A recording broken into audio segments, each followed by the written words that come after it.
हमारे lively town के बीचों बीच एक राज खुलने वाला है, जिसमें एक चालाक जिंजर कैट, 2 क्यूरियस बच्चे और एक खोया हुआ खजाना शामिल है। सुबह का मार्केट जिंदगी से गुलजार है। आयशा और उसका भाई रोहान अपने ग्रैंडपा दादी की फ्लावर स्टॉल पर मदद करते हैं, जबकि शेरू द कैट भीड़ के बीच से निकलता है, हमेशा एडवेंचर की तलाश में। आज शेरू की तेज आंखों को एक टी स्टॉल के पास कुछ शाइनी दिखता है। एक छोटा सिल्वर ऑब्जेक्ट धूल में चमक रहा है। वह उसे अपने पॉ से मारता है, एक सॉफ्ट टिंकलिंग की आवाज सुनता है और उसे अपने मुंह में उठा लेता है। अपनी पूंछ ऊपर किए हुए शेरू चुपचाप निकल जाता है, अपने नए मिले खजाने को इंस्पेक्ट करने के लिए उत्सुक। आयशा और रोहान को क्या पता, यह शाइनी ऑब्जेक्ट जल्द ही उन्हें एक अनफॉरगेटेबल एडवेंचर पर ले जाएगा। खोए हुए लॉकेट का मिस्ट्री शुरू होने वाला है। जैसे ही बच्चे अपना काम खत्म करते हैं, वे देखते हैं कि दादी अपनी जेबें टटोल रहे हैं। उनके चेहरे पर चिंता छाई हुई है। दादी, मेरा सिल्वर लॉकेट खो गया है, तुम्हारी ग्रैंडमदर का दिया हुआ तोहफा जिसमें उनकी फोटो है। बच्चों का दिल बैठ जाता है। वे जानते हैं कि यह उनके लिए कितना मायने रखता है। रोहान, चिंता मत करो दादी, हम उसे ढूंढने में आपकी मदद करेंगे। आयशा को अचानक याद आता है, शेरू के पास पहले कुछ शाइनी था। आयशा, मैंने आज सुबह शेरू को टी स्टॉल के पास एक सिल्वर चीज के साथ देखा था।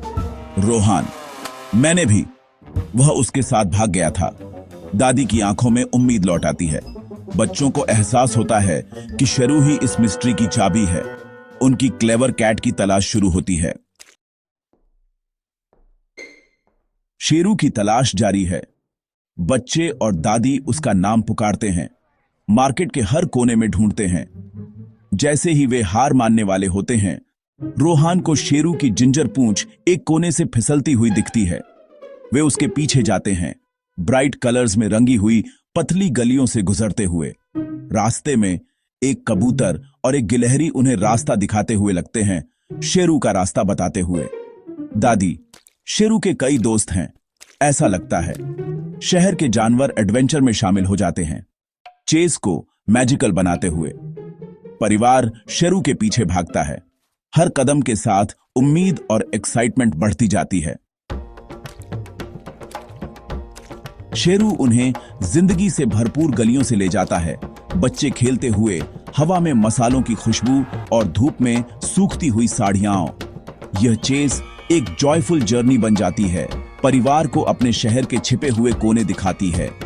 शेरू आखिरकार एक शांत कोर्टयार्ड में रुकता है, जहां एक पुराना मंदिर और एक बड़ा बरगद का पेड़ खड़ा है।